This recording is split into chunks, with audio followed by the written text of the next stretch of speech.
way more paths to success than failure when it comes to parenting. Parents today, both are involved in everything. One of us has this great opportunity to really put the pedal, on to accelerate for a few years. Is the other one in a position to sort of step back and take over a little bit more on the home front? We all need to help each other get there. And I feel like it creates a lot more supportive, collaborative environment. Give me the paper. Nice. I love you, Texas. Hey guys, I'm Young, a full-time dad and a full-time professional with the goal to become the best parent possible. The Girl Dad Show is my journey interviewing fellow working parents aspiring to be both good at work and parenting. I'm going to do this by gathering and sharing unfiltered perspectives from my guests. So join me as I research parenthood one interview at a time. This episode of the Girl Dad Show is brought to you by Monty Kids. Monty Kids is a company I'm working closely with, and I'm their #1 fan. I truly believe in the amazing work that they are doing. Did you know that 85% of the brain is formed by age 3? That's why Monty Kids created their award-winning program to support babies and parents during these critical early years. As a busy working parent, I'm always looking for ways to benefit my girls' development, but I don't always have the time to do the research. Monty Kids checks all the boxes. They deliver a box of high-quality learning toys to your child every 3 months. The toys are designed by trained Montessori educators to be safe, engaging, and developmentally appropriate for babies and toddlers. Monty Kids also supports parents. As part of the Monty Kids program, you'll receive tips and tricks from child development experts on topics ranging from sleep schedules to potty training and everything in between. You'll also have access to one-on-one personalized coaching with Montessori-trained child development experts and access to an exclusive online community of Monty Kids families. Trust me, that's a game changer, especially for things you're troubleshooting as a parent, like those sleepless nights in those early days. I've had so much fun watching my girls learn and grow with Monty Kids. They get so excited when the box arrives and the toys target areas of development, including their fine motor skills, coordination, and growth mindset. I also just feel good knowing I'm giving my daughters the absolute best start. Are you interested in trying Monty Kids for your family? You can join the Monty Kids programs today with the code GIRLDAD60 for $60 off your first box. And you can expand your child's lifelong potential with Monty Kids. Welcome to the show, Candace. Thank you so much for joining me today. Hey, Young, it's great to be here. I am super stoked to be able to talk to you about something that I've been wanting to talk to you about since we started working together, knowing each other, which is all about parenting. And it's really great to finally get to do this with you after many, many weeks of us kind of punting this conversation off to save for the podcast. Exactly. So let's jump right into it. So can you share with the listeners what you do for a living? Yeah, so I'm a serial entrepreneur. I've worked at 5 different startups. I've founded 2. Also been CEO of 2, and currently am the CEO at Monty Kids, which is an educational program that's authentic Montessori delivered at home for 0 to 3-year-olds. Wow, that's awesome. I had no idea that you had started so many businesses. Your LinkedIn doesn't do you justice, Candace. I just learned that about you. That's fantastic. I was just going to say, yeah, the first company that I started was back in Boston. It was with a Harvard professor. My co-founder, his name was Gary King, and he had created a super cool algorithm and wasn't quite sure if there was any commercial application for it. And so he convinced me to kind of take a look at it. And so we started a company called Crimson Hexagon, which was in the very early days of social media analytics. So I remember when I was raising money for that company, I had to explain to potential investors what Twitter was and why they might need to care about it. So, oh, wow. Yeah. That early on. Yeah. So when it was first coming out and you were doing an analytics company for that. Right. So it summarized opinions being expressed in, unstructured text. So we would basically take tweets and blogs and Facebook posts and be able to summarize in a very automated way what was being said. Like those, those books for dummies, like kind of version, like a summarized version of like all this like content? No, well, it's more quantified than that. So it would be like 10 minutes after Obama gave a State of the Union address, we would be able to say, well, of all the people who just, posted things about his speech, 10% were saying they really liked his purple tie, 15% were really concerned about his take on healthcare, and so it's more than just a positive and negative. Wow. It can actually kind of summarize and quantify the opinions being expressed. That sounds really, really cool. That sounds really cool even now. So that must have been really, really hard to sell when all of these platforms were just coming out. I can definitely see what you mean about the having to talk to investors about this, because I think that that would even be hard to explain even now. I mean, not much easier now, but I could definitely see that being much harder to explain earlier on. Oh, that's fascinating. And so did that kind of spark your entrepreneurial journey? Like just because that first foray into it with your professor? He wasn't actually my professor. My husband introduced me to him. They were working on some stuff together, and so Gary had actually asked me to look at some other algorithm for him a few years prior, and it was one of these things where like this is intellectually brilliant, but commercially, I don't know if it has any value. So we just kind of stayed in touch, and he came back to me with this idea a few years later. So it was super fun, and like a lot of startup roads, it was rocky, and it took quite a few years before it really kind of came into its own. But it actually just recently got purchased by Cision, so it was a nice. The PR media outlet. Oh, cool! Yeah, congratulations. That's fantastic. Yeah, well, it's there are a lot of people who had a hand in that road. So, but it was a good journey. Well, I don't know any of them, so I'm just gonna say it's all you. That's fantastic news. And I just have to ask. I'm gonna jump around a little bit, but like, how old are your kids? Can you tell me about your kids and how old they are, who they are? Yeah. So I have an older daughter. Her name's Piper. She's a senior in high school. And then I have a younger son, Grady, who's a freshman in high school. Those are awesomely interesting names. How'd you come up with Piper and Grady? It's a great question. Piper, as it turns out, we found out after the fact that there was a TV show at the time that had a Piper in it, and we had never seen it. So everyone who asked me about that, I was like, "Oh, I think it was like Charmed or something? Maybe that was the name of the TV show." Yeah. I remember that show. Yeah, and I don't think I watched it, but it's the witches one, right? Yes. Yeah. I think from what I hear, again, I've never seen it. Apparently, there was a Piper on that, so everyone's like, "Oh, did you name her after Charmed?" Yeah. Like, no, I've never seen that. But actually, there's a setter on the Stanford volleyball team that my husband and I we don't even know her, but we used to watch separately a lot of Stanford volleyball games, and we both remembered her, and she was just like, super engaged and talented and friendly and bubbly, and we were like, that seems like a great name for a daughter, so we named her Piper. And Grady was just a there's no sort of specific inspiration, we just liked the name. So oh, that's awesome.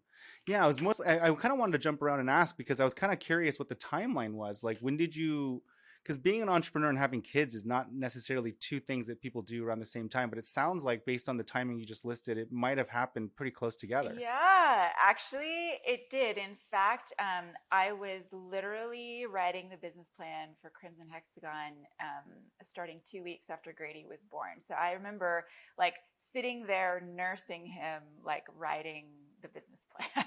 Oh my gosh. That's wild. Yeah. I was just one of those people. I know some people love pregnancy and like the whole like bloom of motherhood. I could not stand being pregnant. I was like so ready to move on. And it's like, and Grady was the second one. So it's like, okay, I'm good. I'm done. We're moving on. And, you can sit here with me while I work and we're good. So. Oh, nice.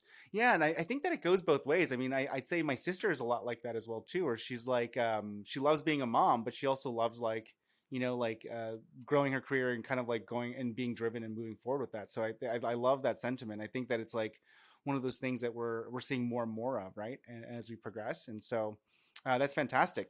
But I didn't know that you had started so many businesses. And so was that first business the reason that like you started becoming an entrepreneur and you started continuing to start businesses? Because you're like, hey, I'm going to have 2 kids and I'm going to start a business. That wasn't that bad. And you're like, now I should just start businesses over and over again. What made you start four other businesses? Well, I only started one other. I've joined a couple other startups. Oh, got it. Startups. So only started one other. I think once you do it, it's a lot less scary. And honestly, when I did that one, it was more like this opportunity with like Gary kind of came up, and it was Mm-hmm. like, if I don't do this, I'm just going to miss out on this amazing, opportunity. And I really, really wanted to just try it. I had no idea. I Mm-hmm. was pretty fresh out of business school. Mm-hmm. And, of course, oh, I can do anything. I have an MBA now. That's right. That's right. Yeah. So, was just thought, why not? But I feel like, once you do it, it's a lot less intimidating. Like, oh yeah, I've been through this before. So. Yeah, especially if you go through it with a kid. I mean, I definitely want to unpack that a little more. But before we get into that, can you talk to us a little bit about your childhood? Yeah. So I was super fortunate. I had an amazing childhood. I grew up in the San Francisco Bay Area. My dad was a Stanford professor. My mom actually had an MBA, which was not super common at the time, but was a stay-at-home mom.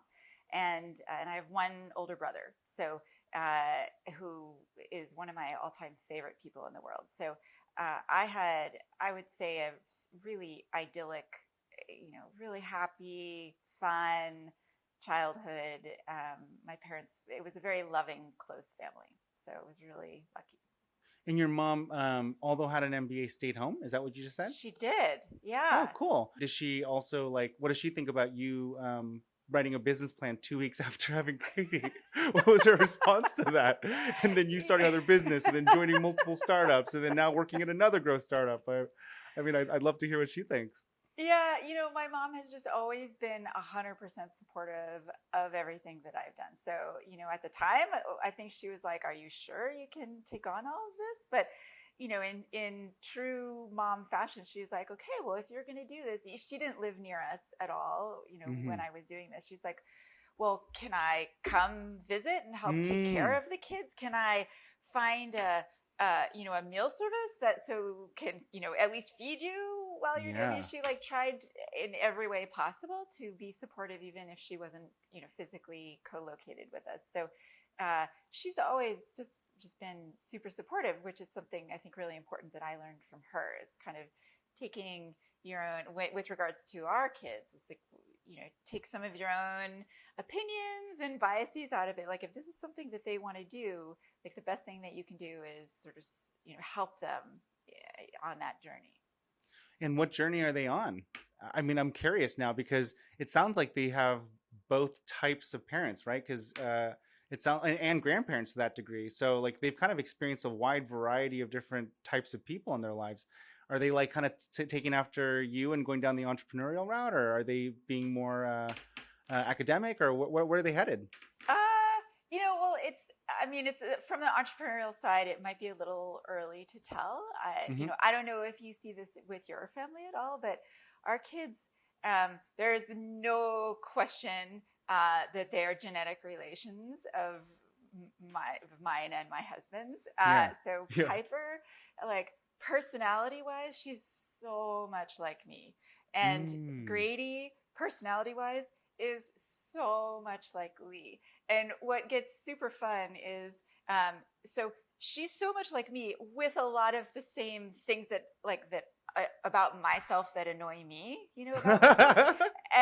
and the funny thing is, and it's the same with Lee and Grady. So I am way less patient with Piper about the things that I struggle with, and the same for Lee is less patient with Grady on the same things that he struggles with. But I have no problem with those, I love Lee and I love Grady, and they both have the same foibles. It doesn't bother me at all. But it's this interesting, when we see our faults in our kids, it's more disturbing than when we see them in ourselves. It's very kind of funny how it works out. Totally. And I think I kind of relate to that. I mean, my kids are much younger. They're 2 and 4, but I can see that, they're starting to form who they are, and they're definitely starting to separate in their personalities and types. And I can tell that Lily's going to be a lot more like me, and Grace, actually, I think Grace will be a lot like me too, but in a different way. But I'm not entirely sure if that's just because I'm a little bit more outspoken and louder than my wife is, but we'll see. Both kids seem to be pretty loud and outgoing so far, and that's definitely more me than my wife. But yeah, that's really interesting to kind of have like Grady follow suit with like your husband, and then Piper be more like you. That's fantastic. Yeah, it's crazy down to like Lee has a thing. He really likes to sleep with one of his feet out of the blankets, and he's like we never talk about that. And Grady does exactly the same thing. So funny. Oh my gosh. It's like really like down to details like that where it's like, wait, that's not personality traits we're talking about here. Those are like quirks. Those are like literal quirks. yeah, and they're like just things like that. It's like, wow, like how did that? I don't know. Like, so there's a gene for that. I don't know, but it's really been fun to kind of see these things as they get older and they emerge. It's like, wow, you two, you're so alike. It's amazing. That is amazing. And then you said your mom ended up moving away from the area. So you Bay Area for life, and then she moved away and then came back, or where did she move? No, so right before I started high school, my dad switched jobs. So he moved to a university in upstate New York. So our whole family moved to upstate New York. And then when I was in college, they moved down to Georgia. And so when Lee and I started our family, we were in Boston. And so it just happened that my parents weren't there. So that's what I meant, is that we were not co-located. Got it. That's awesome. So you've experienced both of the major metropolitans of the United States. Well, if you consider, I don't know if you consider Boston. Well, I meant like the New York area, kind of more than anything. Yeah. Oh, okay. Yeah. That's really cool. That's really, really cool. Awesome. And so, how do you find that your parents have influenced you in your parenting? Do you find yourself ever like doing what your mom did? No, I feel there are definitely things that I learned from them. I learned, the value of hard work and discipline. Like I remember when I'd come home from elementary school, with my little handwritten report card. In those days it was like a folded yellow piece of paper, and the teacher wrote in pencil what your grade was. And, I would get all A's except for one A-. And my dad would inevitably be like, he wouldn't even comment on the A's. He'd be like, what happened here? I'd be like, come on. Like I did pretty well, and you're only talking about the A-. But in so doing, he was a super loving father, but in so doing kind of like got me to realize that I can push harder and I can do better. And so I interpreted it in a constructive way. And so we try to do that, but a little bit toned down with our kids. Explain. It's more like, yeah, because your dad sounds a lot like me, but so I got to figure out what that means to tone that down. Yeah. So it's more like, so when, if Piper or Grady brings home a math test that, didn't go so well, it's like, so what didn't you understand? And can we help you go through the problems that you didn't understand so that you can learn it, so that you can finally master it? And so I think we, instead of shifting on, why did you get an A- instead of an A? It's like, you didn't quite understand these three things. How can we help you understand them? Or do you need us to help? Do we need to get a tutor, do like whatever we can do just to help so that they can do the learning. So it's more focused on the learning than the grades, but it kind of takes you down the same path. That's clever. Yeah. So you're just kind of more doing open-ended questions and kind of being like a friend coach, open-ended. Yeah. Softer. I get it. That's the softer version of it. Yeah. Yeah. But to be fair, my dad, was not, I think it's a generational thing. Like in those days, this was in the early 70s, and in those days, like there were, I think, much stronger, domains that like, that's what dads went to the office all day, and they didn't get involved in in a particular test, for instance. Mm-hmm. So my dad only saw the report card, whereas parents today, are involved in everything, everywhere.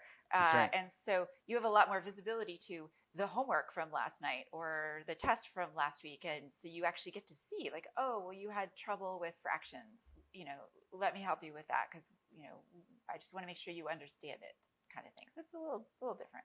And are you guys both more involved than your parents were? Definitely. Definitely. Definitely. Oh, cool. Yeah. So now that's awesome, because now my next question is, being an entrepreneur, even right now, you're very entrepreneurial in the role that you have. How did you balance, and how do you continue to balance between, being successful as an entrepreneur and as a businesswoman and being a mom that's involved? Yeah, I think I got really good really fast at Crimson Hexagon. So this is, when after Grady was an infant, Piper was 3, at compartmentalizing. So I just remember, I would go early to work, come home, like 6 or 7, and I would have, like 1 to 2 hours where I was 100% focused on playing with the kids. My phone was nowhere nearby. I was so mentally engaged with reading, what about the hippopotamus, or, and doing that puzzle and trying to, make them laugh and trying to have fun with them, that it literally took all of my focus to do that. Yeah. But in so doing, it was like a complete break from work. And so, so we'd grab a quick dinner and then I would hop back on email afterwards. But I felt like, I was like, okay, I've had a break, I've had a breather, now I'm going to go back. And so, having such clear boundaries between home and work, I think has really, really helped me. And also just being really creative. Like I remember back in Boston, I started running to work instead of, driving, because then I could do 2 things at once. I could get my workout in and my commute all at the same time, even though it wasn't super close, and just like trying every possible way to eke out more efficiency in the day. But I think it all added up, and it helped, and it worked for me. It worked. So I think that strict compartmentalizing still today, like when I'm with the family, I don't have my phone with me. I'm not looking at it, and I'm focused on them. And I feel like that mental break is really important. Yeah. And then what about for your time? So you just said something that was kind of indicative of that. Like you said, you used to run to work to kind of like eke out more efficiency. Is that kind of your outlet when you're, not doing super mom work and compartmentalizing for super professional work? Is that what you're doing? Or what else? What are you doing to unwind and kind of replenish your cup? Yeah. I think I do try really hard to get a workout in. Most days. That doesn't mean I succeed, and I don't want at all to give the impression that I am athletic in the least. That makes it sound like I might be really good at things. I feel like running is one of the few things that I love to do, but I'm horrible at. I did picture a super athlete, because when you said you ran in Boston, I'm like, Boston's cold in the winter, so I could just like see you like doing Rocky Balboa, just like in the freezing cold. Like I did picture a super athlete, yeah, just like like a backpack for your laptop and like a baby in the front, just like running. Super mom, No, I'm like, I feel like galumphing is a better word to describe what I do rather than running. But yeah, so I do that, but I also, Lee and I have also been really good at, like, it used to be after we put the kids to bed, now, we just stopped tucking the older one in, even just a few years ago, which is awesome. I think that we kept it for so long, but, after dinner and, before we jump back into work, we're pretty good at just sort of like sitting down on the couch for, even if it's 5 minutes or 10 minutes, and just making sure we check in with each other. We have always had a Thursday night date night ever since Piper was born. And so I know you asked the question about me, but the relationship that Lee and I have is so important to me that it when I think of what do I do for me, it's actually my relationship with Lee is actually what I do for me, because he's such an important partner and friend, and such a critical part of my life and making this all happen. I think of him in that way. So. Oh my gosh, that is so romantic and sweet. I hope he watches this and gets choked up and teared up hearing that. That he's how you replenish your cup. That's amazing. Yeah. Yes. I just started doing that with Amy, realizing that we have such this like focused dedication to our kids. Both of us like have this we've always wanted kids, and we've always kind of like dreamed about having kids, and it's kind of a weird thing as young adults, right? To kind of want that burden in some ways. And then when we had it, like all of our energy went into it, and over the last few years we realized that we weren't spending any time or concentrated focus time on ourselves. And so more recently we've been doing date nights, very similar to your Thursday nights, and we've been doing Wednesday nights. No, actually that's not true. Ours is Thursday nights too. Huh. Anyways, that doesn't matter. It's irrelevant to the story. But we just started a month ago, and we've been on 2 so far. It's very hard. It's very hard to stay on it and disciplined with it, because there's just like having kids and having a job and like trying to be, successful at work, and, being a present parent, like you get physically exhausted, mentally exhausted, and like you want to work out and you want to eat healthy, and you're trying to like squeeze all of these things into like 24 hours a day. And like one of the first things that seem to go is always that, because it's kind of like, you and I are good, right? We're good, right? Like we can just like I'm like super tired. We're cool, right? And it just like, even though we made this commitment a month ago, it's been so hard. We're like 50% success rate. Yeah. Isn't that the weirdest thing? Did you have the same struggles, or did you? We have, but we've learned pretty early on that it has to become a habit. Otherwise, it does go by the wayside. And if it goes by the wayside, then you think we're good, right? But a few months pass by, and then suddenly you're actually not, and you start stumbling over other things, and it's you just start to realize that investment in keeping that friendship and that relationship and that closeness is critical to like everyone's success. So like everyone in the family. So I have this weird kind of hilarious mental image in my mind that families are sort of like, so in our case, there's 4 of us. It's like we're all tied together in a 3-legged race. So like all of us have one leg tied together, right? And we have to get the whole group across the finish line, right? So which means we all have to work together. But each of us is also independently doing our own thing. So, while our legs are tied together, Lee is getting published in academic journals, and Grady is becoming an awesome ukulele player, and Piper is like, becoming a super fast 800-meter runner. And so, she's like running one direction, Grady's, ukuleleing away, Lee's publishing, and I'm like, making toys and running this company on the side. And we're, this mass needs to get like across the finish line together, right? And so there's so much kind of give and take, and there are times when one person in the family needs the support of everyone else, and everyone else kind of takes a back seat.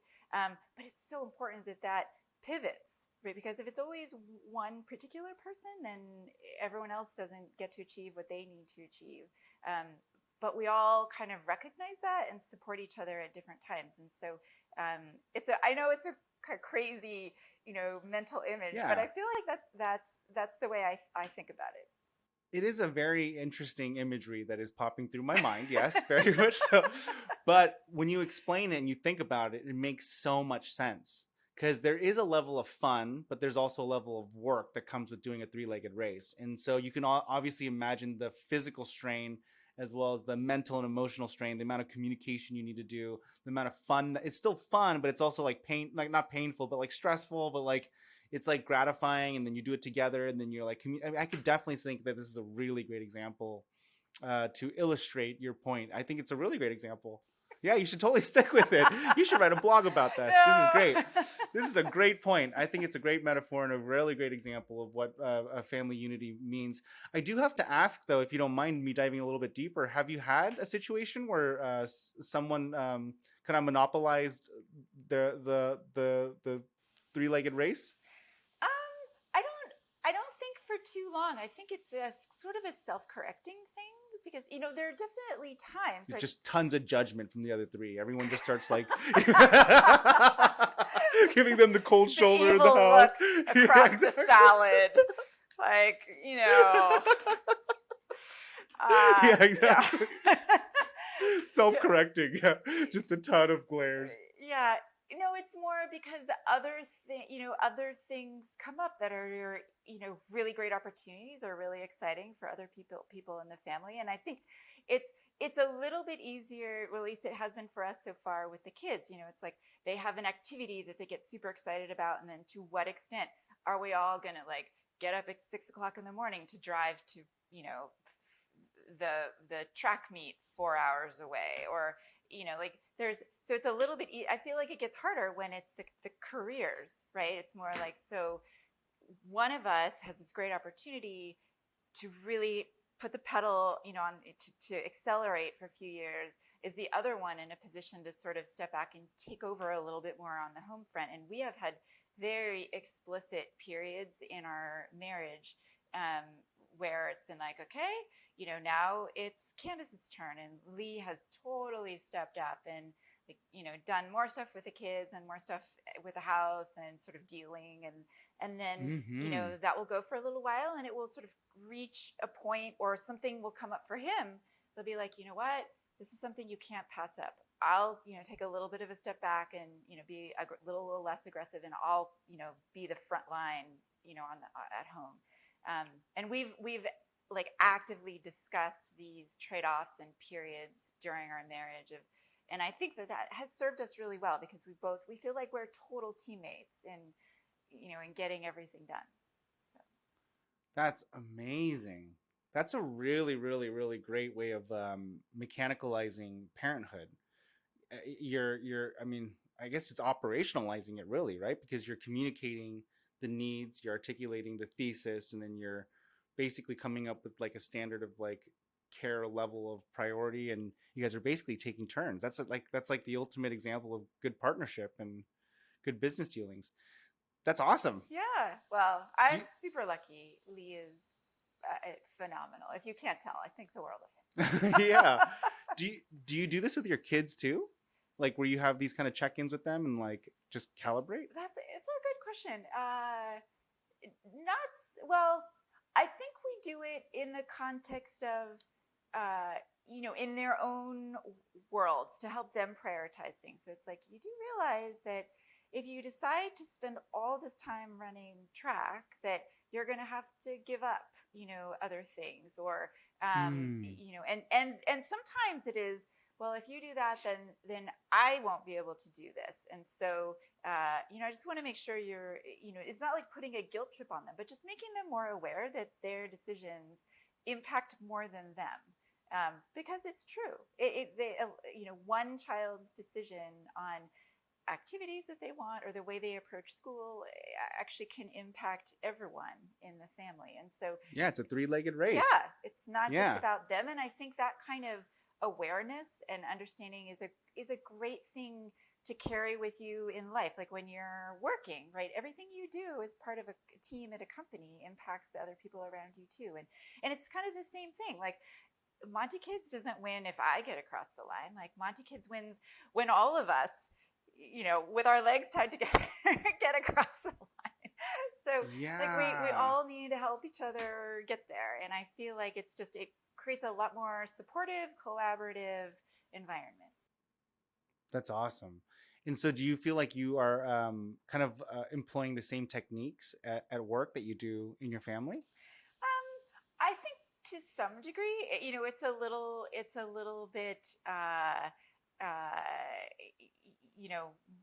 more task focused and less emotional, I would say, at work, but in the way that you do this with us because you are helping us right now, and in the way that we as a company need to prioritize things that we're working on. And if we decide to do this really cool product thing, then that means that the marketing team might not be able to do some of the things that they want. And it's actually kind of the same fundamental prioritization of things that requires give and take across different functional areas. So kind of, yes, I think is the answer to your question. Yeah, like I can see the parallels in the way that you think about it. I definitely think that you run the company like that, right? Where you're like, hey, we have finite resources, and we all have to use the same resources. So are you aware of the fact that your decision, of course you want to do these things, but like, do you realize that there's a finite resources? So how can we make this so that all of us win, right? Like, I think you have a very, very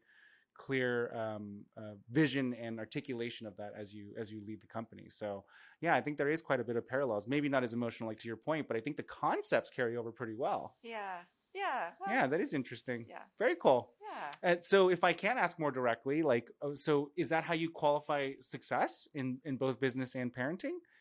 Getting everyone to the to the goal or to the finish line? I think it is. I think everyone across and still together, I think is success for me. And if either of your kids said, "Hey, Mom, I want to be an entrepreneur," what do you think your reaction would be?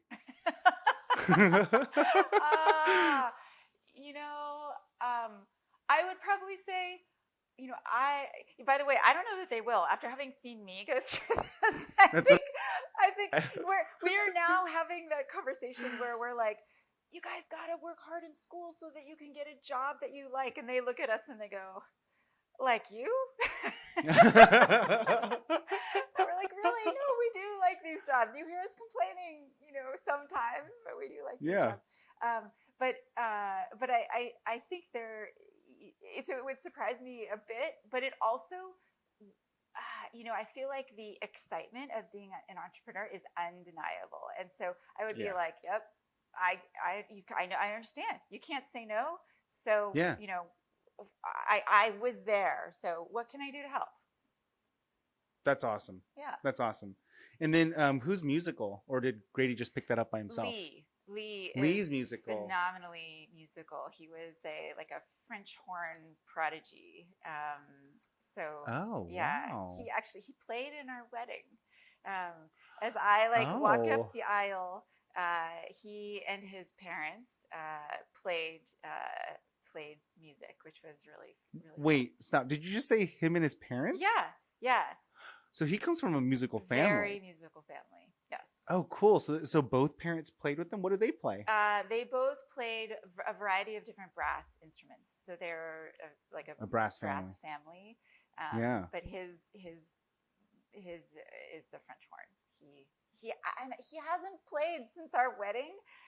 I don't know what happened. And I keep telling him, he's like, oh, well, after I get tenure. And then he got tenure, and then he still hasn't picked it up. So I'm always like, you gotta play. It happened totally coincidentally. It's my favorite instrument. So it's great. Oh, he had you at French horn. That's right. Right. That's amazing. I love that. And hopefully he does pick it up, because I play music as well, and you wouldn't know that just because I don't really play anymore. But it's like this weird thing as I was talking to you about how the date night kind of seems to go away first. Music was gone. I'd say 4 or 5 items even before that, right? And so it's just one of those things that you just is very easy to just knock off of your things that you want to get done in 24 hours, Yeah. It also seems, I feel music is one of those things that once you're really good at it, it's painful to not be as good as you were. And so for him, he's like, well, if I get back into it, I'm going to have to play 4 or 5 hours a day. And because otherwise it won't be very enjoyable for me, because I'll be really bad at it.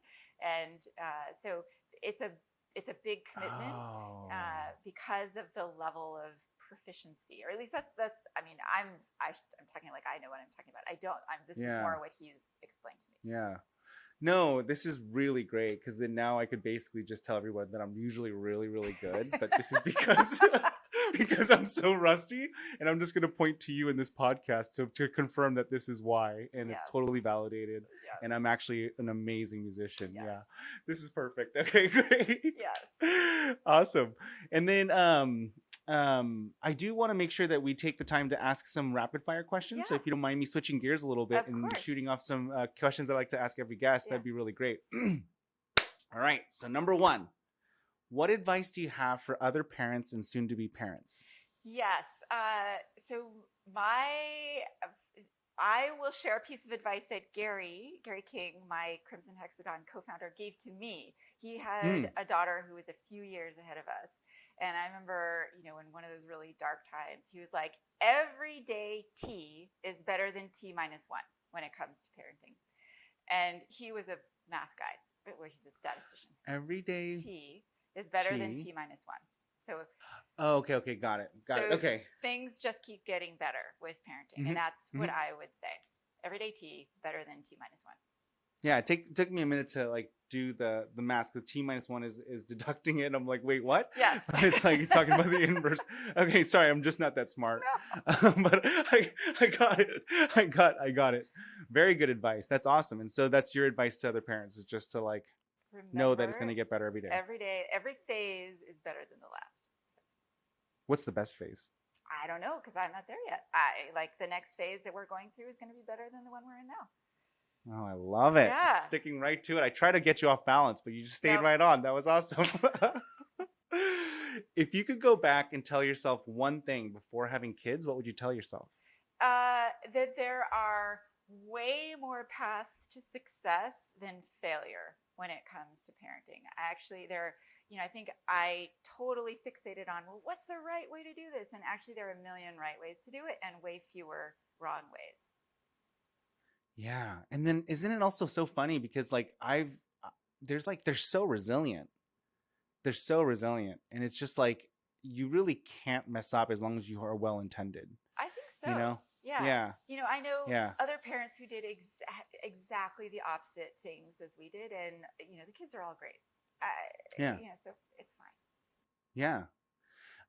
Next question. What is the most surprising thing that you learned about yourself after becoming a parent?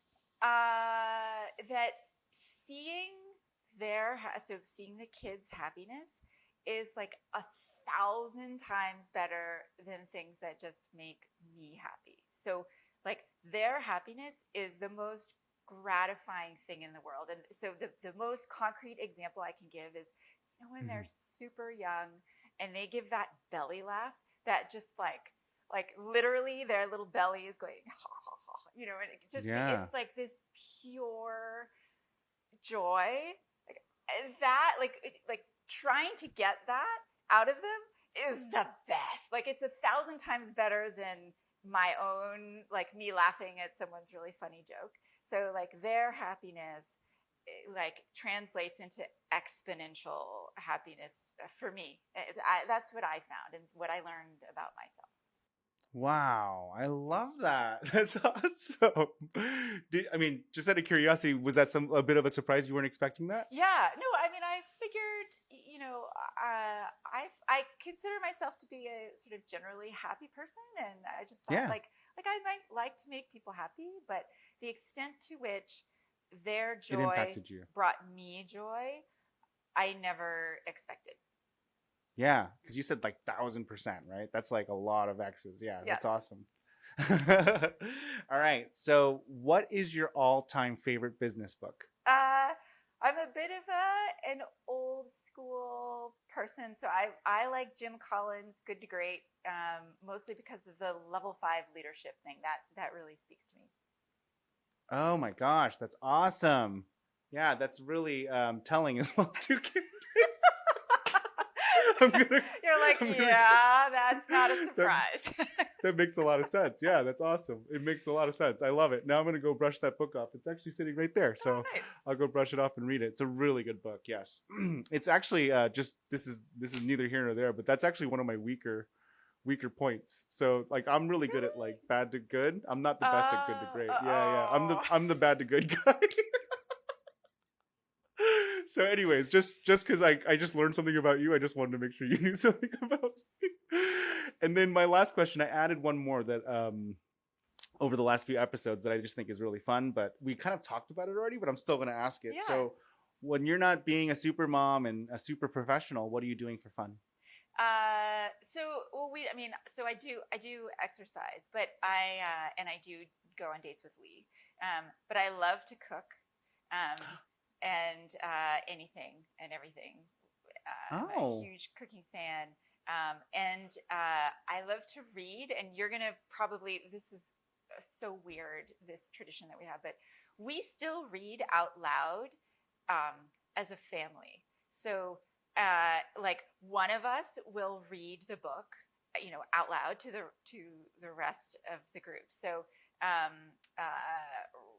right now we're reading My Family and Other Animals by Gerald Durrell. It's a story of this guy who grows up with his family on Corfu. It's not a serious book or anything, but we read all kinds of different literature, and it's so fun. We all it started out because Lee and I didn't want to miss reading the kids' books to them, because books got so good. So we were reading Harry Potter, be like, don't read without me. And we just kept going. And so now the kids are in high school, we're still reading aloud.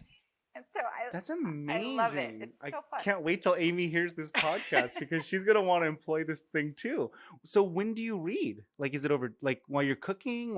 How do you get all the family together? Do you tie everyone's leg together? That three-legged race thing is physical. We all walk around the house with the legs. Yes. No, it's mostly after dinner, before we all, and it's not for long. It'll be 10 minutes, and we'll be like, oh, let's try to squeeze a chapter in before we all disperse. Or on weekends, sometimes if we can all manage to have lunch together. So it's usually after a meal. We'll, just take a little bit of time, because we're all procrastinating and don't want to go on with our lives. And we're like, oh, one chapter. It's just one chapter. So. Yeah. That's awesome, because then it also means that you're bonding with the family, but you're also taking turns practicing speaking. You're also, there's just a lot of things that come with that. That's really great. My wife's going to love that idea. She's going to love it. It feels like it's really nerdy, but we all just love it. So we keep doing it. So it's fun. That's a good one. I love it. That was a really great answer. Thank you for sharing that one. And Candace, that was the episode. So thank you so much for taking the time out of your busy schedule to join me and talk to me about parenting in your life. Yeah, well, Young, it's always such a pleasure to work with you and talk with you. So as always, this is no exception. So thanks. Well, thank you again. I appreciate it. I'll talk to you soon, All okay? right, yeah, take care. Bye.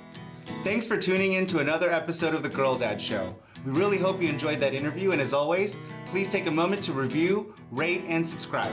We'll see you next time.